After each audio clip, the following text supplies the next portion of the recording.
જય હિન્દ મિત્રો, આજના વિડીયોમાં આપણે ભારતના વર્તમાન પદાધિકારીઓ 2026 જોઈશું, જે આજ સુધીનું લેટેસ્ટ અપડેટ છે. આવનાર બધી પરીક્ષાઓ માટે મોસ્ટ આઈએમપી રહેશે, કેમ કે આ કરંટ અફેર્સમાંથી વારંવાર પ્રશ્નો છે તે પૂછાતા હોય છે. તો જોઈએ ખૂબ જ અગત્યનો આ વિડીયો. જુલાઈ 2026માં ધર્મેન્દ્ર પ્રધાનના રાજીનામા બાદ ભારતના શિક્ષણ મંત્રાલયનો વધારાનો પ્રભાર કોને સોંપવામાં આવ્યો છે? તો આપ સૌ જાણો છો, સીજેપી કોકરોચ જનતા પાર્ટી એ પ્રોટેસ્ટ કર્યું અને ધર્મેન્દ્ર પ્રધાનને રાજીનામું આપવું પડ્યું. ત્યારબાદ શિક્ષણ મંત્રાલય એટલે કે નવા શિક્ષણ મંત્રી કોણ બન્યા છે? તો જવાબ આવશે પ્રહલાદ જોશી. આ છે પ્રહલાદ જોશી. રાષ્ટ્રપતિ દ્વારા ભારતીય બંધારણના અનુચ્છેદ 75(2) હેઠળ રાજીનામું સ્વીકાર્યા બાદ કેન્દ્રીય મંત્રી પ્રહલાદ જોશીને શિક્ષણ મંત્રાલયનો વધારાનો પ્રભાર છે તે સોંપાયો છે. પૂછવામાં આવે કે મંત્રી છે તે રાજીનામું આપે તો બંધારણના કયા અનુચ્છેદ મુજબ આપે છે? તો 75(2) મુજબ આપે છે.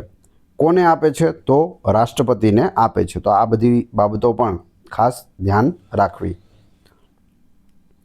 રાષ્ટ્રીય માનવાધિકાર આયોગ એટલે કે NHRCના નવા મહાસચિવ તરીકે કોની નિમણૂક કરવામાં આવી છે?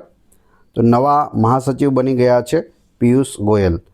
આ પિયુષ ગોયલ છે તે પહેલાં જે મંત્રી છે પિયુષ ગોયલ તેનાથી અલગ છે, બીજા છે. NHRC એટલે કે નેશનલ હ્યુમન રાઇટ કમિશનની સ્થાપના 12 ઓક્ટોબર 1993ના રોજ માનવાધિકાર સંરક્ષણ અધિનિયમ 1993 હેઠળ થઈ હતી. તેનું વડું મથક છે તે નવી દિલ્હીમાં આવેલું છે.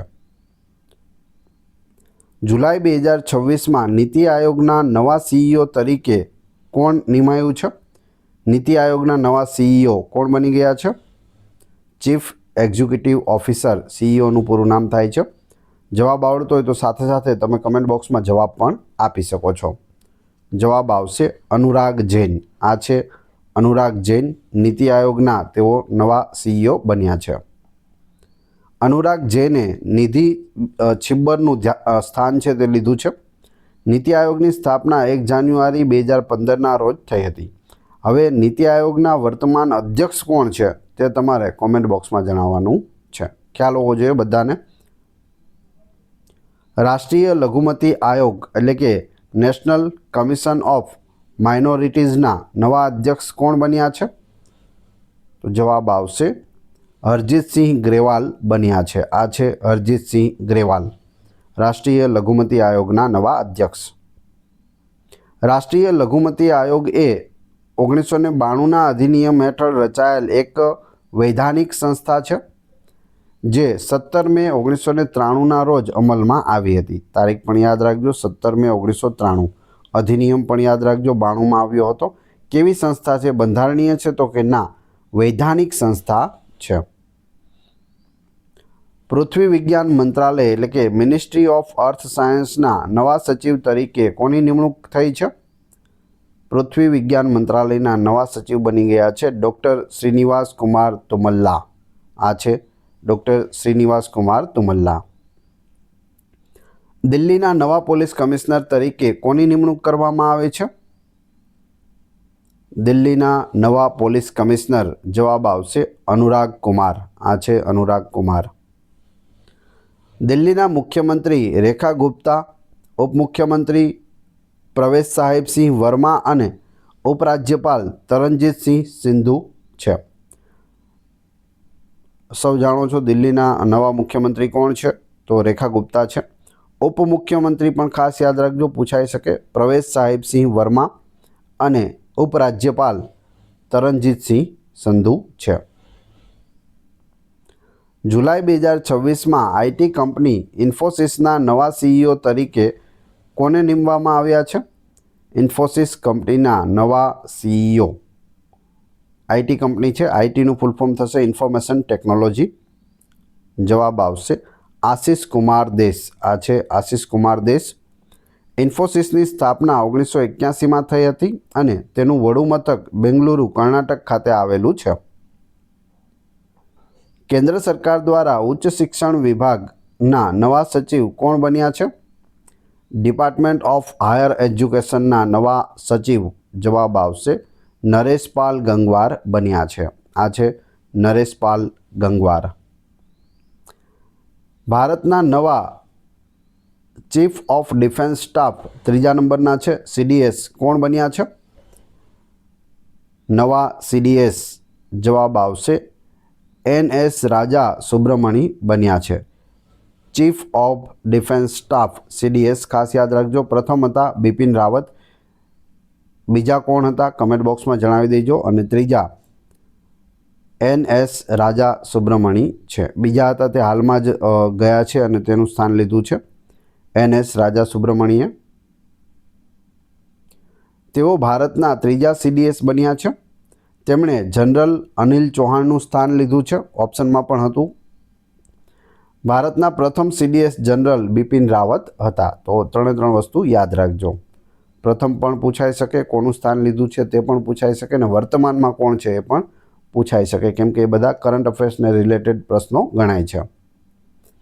વિક્રમ સારાભાઈ સ્પેસ સેન્ટરના નવા ડિરેક્ટર કોણ બન્યા છે? VSSC વિક્રમ સારાભાઈ સ્પેસ સેન્ટરના નવા ડાયરેક્ટર બન્યા છે ઉપેન્દ્ર P. રાજીવ. આ છે ઉપેન્દ્ર P. રાજીવ. VSSCની સ્થાપના 21 નવેમ્બર 1963ના રોજ થઈ હતી. તે ઇસરો અંતર્ગત આવે છે અને તેનું મુખ્યાલય કેરળમાં આવેલું છે. સરદાર વલ્લભભાઈ પટેલ નેશનલ પોલીસ એકેડમીના નવા ડાયરેક્ટર તરીકે કોની નિમણૂક થઈ છે? તો નવા ડાયરેક્ટર બની ગયા છે સુજીત પાંડે. આ છે સુજીત પાંડે. આ એકેડમીનું મુખ્યાલય હૈદરાબાદ તેલંગાણા ખાતે આવેલું છે અને તે IPS અધિકારીઓની તાલીમ માટેની દેશની મુખ્ય સંસ્થા છે. ભારતીય ભૂમિસેના એટલે કે ઇન્ડિયન આર્મીના નવા સેના પ્રમુખ કોણ બન્યા છે? આર્મી ચીફ કોણ બની ગયા છે? તો હાલમાં જ ધીરજ શેઠ છે તે આર્મી ચીફ બન્યા છે. ધીરજ શેઠ. ભારતીય આર્મીની સ્થાપના 1 એપ્રિલ 1895ના રોજ થઈ હતી. હેડક્વાર્ટર તેનું નવી દિલ્હી ખાતે છે. ભારતીય સેનાના નવા ઉપપ્રમુખ તરીકે કોણે પદભાર સંભાળ્યો છે? Vice chief of army staff. જવાબ આવશે સંદીપ જૈન. આ છે સંદીપ જૈન નવા ઉપપ્રમુખ છે ભારતીય સેનાના ઇન્ડિયન આર્મીના. નેશનલ ક્રાઇમ રેકોર્ડ્સ બ્યુરોના નવા વડા કોણ બન્યા છે? NCRB national crime records bureau. જવાબ આવશે અમિત ગર્ગ છે તે નવા વડા બન્યા છે. Bureau of police research and ડેવલપમેન્ટના નવા ડાયરેક્ટર જનરલ કોણ બન્યા છે? DG એટલે ડાયરેક્ટર જનરલ. જવાબ આવશે આલોક કુમાર મિત્તલ. આ છે આલોક કુમાર મિત્તલ જે ડાયરેક્ટર જનરલ બન્યા છે નવા. પરીક્ષા વ્યવસ્થાને પારદર્શી બનાવવા માટે PM નરેન્દ્ર મોદી દ્વારા ગઠિત 6 સભ્યોની હાઈ લેવલ ટાસ્ક ફોર્સના અધ્યક્ષ કોણ બન્યા છે? તો જવાબ આવશે નંદન નીલેકણી બન્યા છે. કોણ બન્યા? નંદન નીલેકણી. આ ટાસ્ક ફોર્સના અન્ય સભ્યોમાં S. Somnath, Tapan deca, V. કામકોટી, Anita Karawal અને અમૃતલાલ મીણાનો સમાવેશ થાય છે. નાણાકીય ગુપ્તચર અંકુશ એકમના નવા ડાયરેક્ટર કોણ બન્યા છે? ફાઇનાન્શિયલ ઇન્ટેલિજન્ટ યુનિટ FIUના નવા ડાયરેક્ટર બની ગયા છે સત્યપાલ કુમાર. Option A Satyapal Kumar. ભારતના વર્તમાન વિદેશ સચિવ કોણ છે જેમનો કાર્યકાળ જુલાઈ 2027 સુધી લંબાવવામાં આવ્યો છે? ઓપરેશન સિંદૂર વખતે આ વ્યક્તિ જ આપણે મીડિયા સમક્ષ આવી અને બધી માહિતી આપતા હતા. તેનો કાર્યકાળ 2027 સુધી 1 વર્ષ માટે વધારવામાં આવ્યો છે. વર્તમાન વિદેશ સચિવ છે વિક્રમ મિશ્રી. Option B. રાષ્ટ્રીય પછાત વર્ગ આયોગ એટલે કે NCBCના નવા અધ્યક્ષ તરીકે કોની પસંદગી થઈ છે? રાષ્ટ્રીય પછાત વર્ગ આયોગના નવા અધ્યક્ષ બની ગયા છે સાધ્વી નિરંજન જ્યોતિ. આ છે સાધ્વી નિરંજન જ્યોતિ. ભારતના 15મા ઉપરાષ્ટ્રપતિ કોણ બન્યા છે? મિત્રો વિડીયો પસંદ આવી રહ્યો હોય તો લાઈક અવશ્ય કરી દેજો અને ચેનલ ઉપર નવા હોય તો ચેનલને સબસ્ક્રાઈબ કરી બેલ આઇકોન પ્રેસ કરવાનું ના ભૂલશો, જેથી આપને રોજે રોજ નવા વિડીયો મળતા રહે.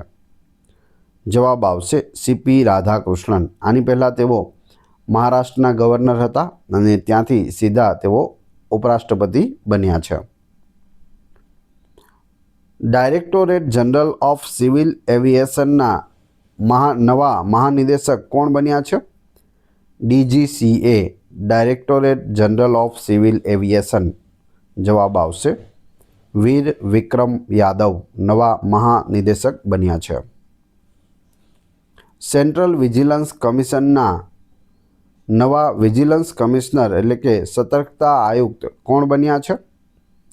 CVCના નવા વિજિલન્સ કમિશનર પ્રવીણ વશિષ્ઠ બન્યા છે. આ છે Pravin Vashishtha.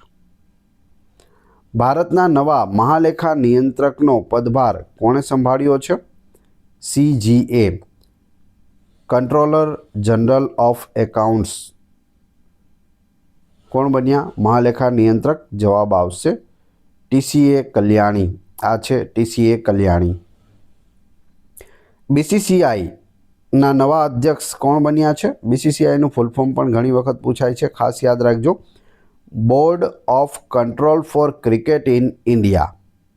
Board of control for cricket in India, BCCI, અને તેના નવા અધ્યક્ષ છે મિથુન મનહાસ. આની પહેલાં રોજર બિન્ની છે તેના અધ્યક્ષ હતા. હવે કોણ છે? મિથુન મનહાસ છે. તમે ફોટોમાં પણ જોઈ શકો. BCCIની સ્થાપના ડિસેમ્બર 1928માં થઈ હતી. હેડક્વાર્ટર મુંબઈમાં છે અને વર્તમાન સચિવ કોણ છે એ પૂછે તો દેવજીત સેકિયા છે, જેઓ શ્રીલંકાના છે. ખાસ યાદ રાખજો, સચિવ અને અધ્યક્ષ બંને. રિઝર્વ બેંક ઓફ ઇન્ડિયાના 26મા ગવર્નર કોણ બન્યા છે? RBIના 26મા ગવર્નર. જવાબ આવશે સંજય મલ્હોત્રા. આ છે સંજય મલ્હોત્રા. RBIની સ્થાપના 1 એપ્રિલ 1935ના રોજ કલકત્તામાં થઈ હતી અને 1 જાન્યુઆરી 1949ના રોજ રાષ્ટ્રીયકરણ થયું હતું. તેનું મુખ્યાલય છે તે મુંબઈમાં આવેલું છે. મે 2026માં પશ્ચિમ બંગાળના નવા મુખ્યમંત્રી તરીકે કોણે શપથ લીધા છે? પશ્ચિમ બંગાળમાં ચૂંટણી થઈ, ભાજપનો વિજય થયો અને ભાજપના મુખ્યમંત્રી બન્યા છે શુભેન્દુ અધિકારી. આની પહેલાં ઘણા લાંબા સમયથી TMCના કોણ હતા? મમતા બેનર્જી હતા. તેને હટાવીને હવે કોણ બન્યા છે? શુભેન્દુ અધિકારી. Controller general of defence accounts એટલે કે રક્ષા લેખા મહાનિયંત્રક તરીકે કોણે કાર્યભાર સંભાળ્યો છે? રક્ષા લેખા મહાનિયંત્રક બન્યા છે અનુગ્રહ નારાયણ દાસ. આ છે અનુગ્રહ નારાયણ દાસ. કેન્દ્ર સરકાર દ્વારા 3 વર્ષ માટે પુનઃ નિયુક્ત કરાયેલા ભારતના સોલિસિટર જનરલ કોણ છે? આપણા ગુજરાતી છે, ખાસ યાદ રાખજો, અને આવનાર 3 વર્ષ માટે તે જ રહેવાના છે, કેમ કે તેનો કાર્યકાળ છે તે 3 વર્ષ માટે વધારી દેવામાં આવ્યો છે અથવા તો પુનઃ નિયુક્ત કરવામાં આવેલા છે. નામ છે તુષાર મહેતા. આ છે Tushar Mehta, solicitor general of India. Intelligence bureau એટલે કે IBના નવા ડાયરેક્ટર તરીકે કોની નિમણૂક થઈ છે? ઇન્ટેલિજન્સ બ્યુરોના નવા ડાયરેક્ટર. જવાબ આવશે મહેશ દીક્ષિત. આ છે Mahesh Dikshit. National highway authority of ઇન્ડિયાના વર્તમાન અધ્યક્ષ કોણ છે? જો મંત્રી પૂછ્યું હોય તો અલગ વસ્તુ છે, તો નીતિન ગડકરી જવાબ આવશે, પરંતુ અહીં વર્તમાન અધ્યક્ષ પૂછ્યું છે તો જવાબ આવશે સંતોષ કુમાર યાદવ. ઓપ્શન એ.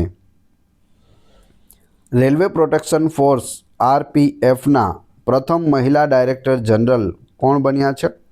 RPFના પહેલા મહિલા DG છે, ખાસ યાદ રાખજો, Sonali Mishra.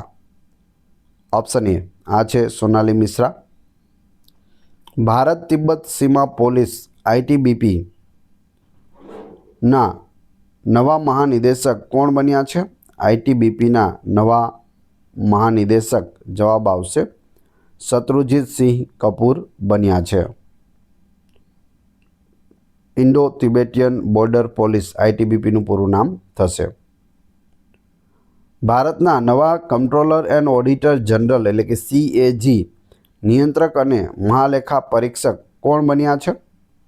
Controller and auditor general of India. જવાબ આવશે કે સંજય મૂર્તિ. આ છે કે સંજય મૂર્તિ. રાષ્ટ્રીય માનવાધિકાર આયોગના નવા અધ્યક્ષ કોણ બન્યા છે? જસ્ટિસ વી રામા સુબ્રમણ્યમ છે. અન્ય મહત્વપૂર્ણ આયોગના અધ્યક્ષ પણ આપણે જોઈ લઈએ. એસટી એટલે કે શિડ્યુલ ટ્રાઇબ આયોગના અધ્યક્ષ અંતરસિંહ આર્યા છે. એસસી એટલે કે શિડ્યુલ કાસ્ટ આયોગના અધ્યક્ષ કિશોર મકવાણા છે. મહિલા આયોગના અધ્યક્ષ વિજયા કિશોર રહાટકર છે. તો આ બધું યાદ રાખજો. યુનિયન પબ્લિક સર્વિસ કમિશનના નવા અધ્યક્ષ કોણ બન્યા છે? UPSC union public service commission. જવાબ આવશે ડૉક્ટર અજય કુમાર. આ છે doctor Ajay Kumar. SSC staff selection કમિશનના અધ્યક્ષ એસ ગોપાલકૃષ્ણન છે. તો એ પણ યાદ રાખજો. યુપીએસસીના પૂછે તો ડૉક્ટર અજય કુમાર અને એસએસસી એટલે કે સ્ટાફ સિલેક્શન કમિશનના પૂછે તો એસ ગોપાલકૃષ્ણન. પરમાણુ ઉર્જા આયોગના અધ્યક્ષ કોણ છે જેમનો કાર્યકાળ મે 2027 સુધી લંબાવવામાં આવ્યો છે? એટોમિક એનર્જી કમિશન એઈસીના અધ્યક્ષ. જવાબ આવશે અજીત કુમાર મોહંતી. આ છે અજીત કુમાર મોહંતી. મે 2027 સુધી રહેશે તેઓ.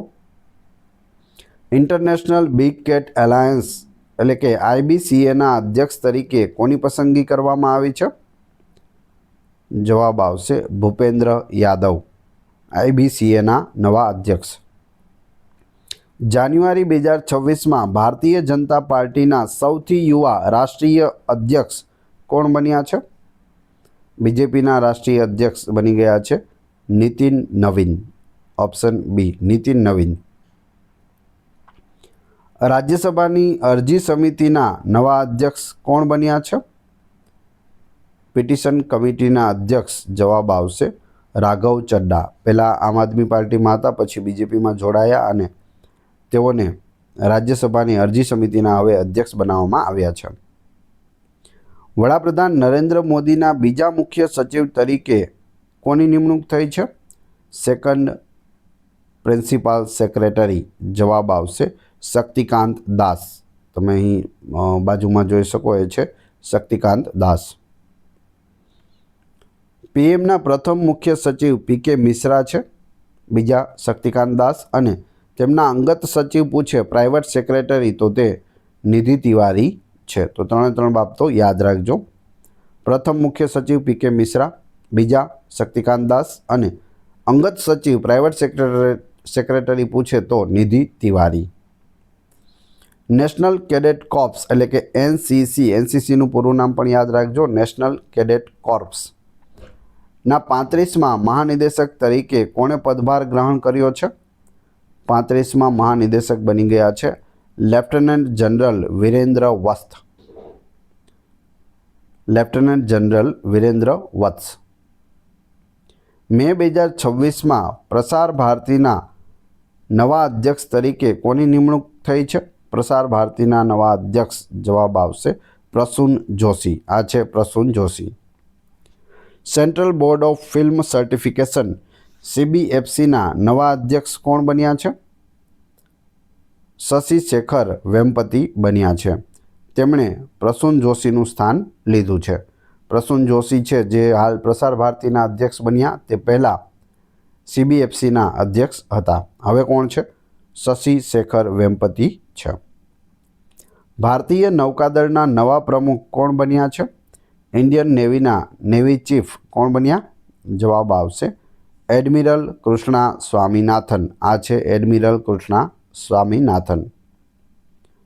ભારતીય વિશિષ્ટ ઓળખ પ્રાધિકરણ એટલે કે ઉડેયના નવા સીઈઓ કોણ બન્યા છે? જે આપણું આધાર કાર્ડ હોય છે તે ઉડેય દ્વારા પ્રમાણિત હોય છે અને તેના નવા અધ્યક્ષ બની ગયા છે સૌરભ વિજય. આ છે સૌરભ વિજય. ઉડેયની સ્થાપના 28 જાન્યુઆરી 2009ના રોજ થઈ હતી. હેડક્વાર્ટર છે તે નવી દિલ્હીમાં આવેલું છે. ભારત દેશના 53માં મુખ્ય ન્યાયાધીશ કોણ બન્યા છે? Chief justice of India CJI. કેટલામાં નંબરના છે? 53માં છે. કોણ છે? જસ્ટિસ સૂર્યકાંત. તમે અહીં ફોટોમાં જોઈ શકો. ભારતીય ગુપ્તચર એજન્સીના નવા પ્રમુખ કોણ બન્યા છે? રો રિસર્ચ એન્ડ એનાલિસિસ વિંગ, રોનું પૂરું નામ થાય છે. રોના નવા અધ્યક્ષ બની ગયા છે પરાગ જૈન. આ છે પરાગ જૈન. ઇસરો ભારતીય અવકાશ સંશોધન સંસ્થાના 11મા અધ્યક્ષ કોણ બન્યા છે? ઇસરોનું પૂરું નામ થશે ઇન્ડિયન સ્પેસ રિસર્ચ ઓર્ગેનાઇઝેશન. ગુજરાતીમાં કહીએ તો ભારતીય અવકાશ સંશોધન સંસ્થા. કેટલામાં અધ્યક્ષ છે? તો 11મા છે. કોણ છે? વી નારાયણન છે. ઓપ્શન બી વી નારાયણન. ઇસરોની સ્થાપના 15 ઓગસ્ટ 1969ના રોજ થઈ હતી. તેનું હેડક્વાર્ટર બેંગલુરુ કર્ણાટકમાં આવેલું છે. સેબીના 11મા અધ્યક્ષ કોણ બન્યા છે? SEBI securities and exchange board of India. સેબીનો લોગો પણ પૂછાય છે, એટલે કે લોગો આપેલો હોય અને પૂછે કે આ લોગો કઈ કંપનીનો છે અથવા કઈ સંસ્થાનો છે, એ રીતે પણ પૂછાયેલું છે. અને સેબીનું પૂરું નામ પણ પૂછાયેલું છે, securities and exchange board of India. 11મા અધ્યક્ષ કોણ બન્યા છે? તો તુહિનકાંત પાંડે બન્યા છે. તુહિનકાંત પાંડે. Option B. કેન્દ્રીય નાર્કોટિક્સ કંટ્રોલ બ્યુરો એનસીબીના વર્તમાન ડાયરેક્ટર જનરલ કોણ છે, જેમનો કાર્યકાળ 31 જુલાઈ 2027 સુધી લંબાવવામાં આવ્યો છે? તો જવાબ આવશે અનુરાગ ગર્ગ. આ છે અનુરાગ ગર્ગ. હવે તમારી ટેસ્ટ, જે આપણે વિડીયો જોયો તેમાંથી તમને અહીં એક પ્રશ્ન પૂછવામાં આવે છે, જેનો જવાબ તમારે કોમેન્ટ બોક્સમાં આપવાનો છે, જેથી તમને ખ્યાલ આવે તમને કેટલું યાદ રહે છે. પ્રશ્ન 1. જુલાઈ 2026માં ધર્મેન્દ્ર પ્રધાનના રાજીનામા બાદ ભારતના શિક્ષણ મંત્રાલયનો વધારાનો પ્રભાર કોને સોંપવામાં આવ્યો છે? એટલે કે નવા શિક્ષણ મંત્રી કોણ બન્યા છે અથવા વર્તમાન શિક્ષણ મંત્રી કોણ છે? તો આનો જવાબ તમારે કોમેન્ટ બોક્સમાં આપવાનો છે. આ વિડીયોની ફ્રી પીડીએફ આપને ટેલિગ્રામ અને વોટ્સઅપ ગ્રુપમાં મળી જશે. બંનેની લિંક ડિસ્ક્રિપ્શનમાં આપેલી છે, ત્યાં તમે ફ્રીમાં જોડાઈ શકો છો. વિડીયો પસંદ આવ્યો હોય તો લાઇક, કોમેન્ટ, શેર અને સબસ્ક્રાઈબ કરવાનું ના ભૂલશો. આ ચેનલ ઉપર ઘણા બધા વિડીયો અવેલેબલ છે. તમે ચેનલના નામ ઉપર ક્લિક કરી વિડીયોમાં જઈ બધા જ લેટેસ્ટ વિડીયો જોઈ શકો છો. મળીએ છીએ નવા વિડીયોમાં. જય હિન્દ, જય ભારત.